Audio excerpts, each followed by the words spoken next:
നമസ്കാരം.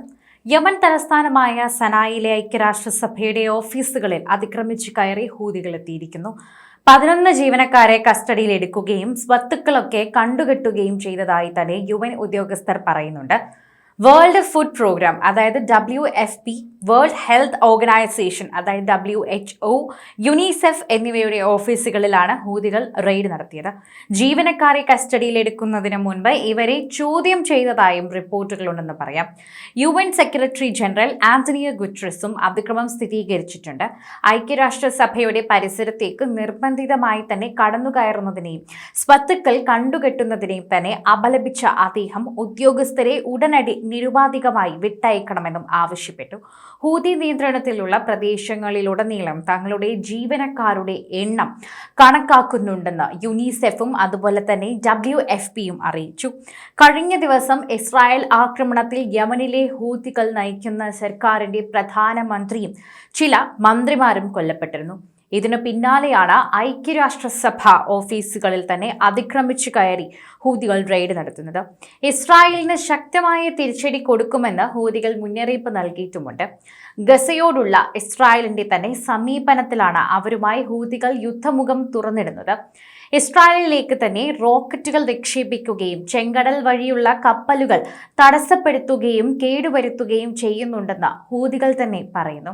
ഇതിനൊക്കെയുള്ള മറുപടി എന്നോണമാണ് യമനിലെ മിസൈൽ തൊടുത്ത് ഹൂതി പ്രധാനമന്ത്രിയെയും ഏതാനും മന്ത്രിമാരെയും ഇസ്രായേൽ വകവരുത്തിയതെന്ന് പറയുന്നു. കഴിഞ്ഞ ദിവസം യമൻ തലസ്ഥാനമായ സനായിൽ വീണ്ടും വ്യോമാക്രമണം ഇസ്രായേൽ നടത്തിയിട്ടുണ്ടായിരുന്നു. വ്യാഴാഴ്ച സനായിൽ ഇസ്രായേലിന്റെ ആക്രമണം ഉണ്ടായതായി ഹൂതികൾ നിയന്ത്രണത്തിലുള്ള അൽ മസീറ TVയാണ് റിപ്പോർട്ട് ചെയ്തത്. തെക്കൻ സനായിലെ പ്രസിഡന്റ് സമുച്ചയത്തിന് ഒരു കെട്ടിടത്തിനും സമീപമുള്ള പ്രദേശത്തുമാണ് ആക്രമണം നടന്നതെന്ന് പ്രദേശവാസികളെ ഉദ്ധരിച്ച് റോയിറ്റേഴ്സ് റിപ്പോർട്ട് ചെയ്തിട്ടുണ്ടായിരുന്നു. അതേസമയം ആക്രമണം സംബന്ധിച്ചുള്ള വിവരങ്ങൾ ഇസ്രായേൽ സ്ഥിരീകരിച്ചിട്ടില്ല. മുൻപ് യമനിൽ നടത്തിയ ആക്രമണങ്ങളുടെ ഉത്തരവാദിത്വം ഇസ്രായേൽ ഏറ്റെടുത്തിരുന്നു. ഇസ്രായേലിൽ ഹൂതികൾ മിസൈൽ ആക്രമണം നടത്തിയതിന് പ്രത്യാക്രമണമായിരുന്നു അന്ന് നടന്നതെന്നായിരുന്നു പറഞ്ഞത്. അതുപോലെ തന്നെ നേരത്തെ ഗാസയിലുള്ളവർക്ക് ഐക്യദാർഢ്യം പ്രഖ്യാപിച്ച് ഇറാൻ പിന്തുണയുള്ള ഹൂതികൾ ചെങ്കടലിൽ ഇസ്രായേൽ കപ്പലുകൾ ആക്രമിക്കുകയും ചെയ്തിട്ടുണ്ടായിരുന്നു. ഇതിനു മറുപടിയായി തന്നെ യമനിൽ ഹൂതികളുടെ നിയന്ത്രണത്തിലുള്ള സുപ്രധാന തുറമുഖമായ ഹൊദൈദയിൽ ശക്തമായ ആക്രമണമാണ് ഇസ്രായേൽ നടത്തിയത്. അതേസമയം ഗാസയിൽ കഴിഞ്ഞ ദിവസം ഇസ്രായേൽ നടത്തിയ ആക്രമണത്തിൽ നിരവധി വീടുകളും കെട്ടിടങ്ങളും തകർന്നു.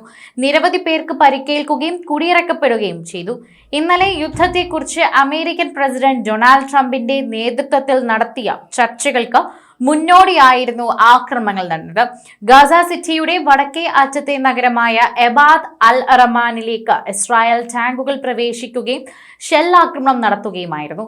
ഹമാസിന്റെ അവസാന കോട്ടയെന്ന് വിശേഷിപ്പിക്കുന്ന ഗാസ സിറ്റിയിൽ തന്നെ പുതിയ ആക്രമണം നടത്തുമെന്ന് ഇസ്രായേൽ പറഞ്ഞിരുന്നു. ഗാസ എൻക്ലേവിലെ 20 ലക്ഷം വരുന്ന ജനങ്ങളിൽ പകുതി പേരും താമസിക്കുന്നത് ഗാസ സിറ്റിയിലാണ്. എന്നാൽ ഇവരോട് ഗാസ സിറ്റി വിട്ടു പോകാനാണ് ഇസ്രായേൽ നിർദ്ദേശിക്കുന്നത്. UN രക്ഷാസമിതിയുടെ അഭ്യർത്ഥന തള്ളിയ ഇസ്രായേൽ ഗസ സിറ്റിക്ക് നേരെയുള്ള ആക്രമണം കൂടുതൽ ശക്തമാക്കുകയായിരുന്നു.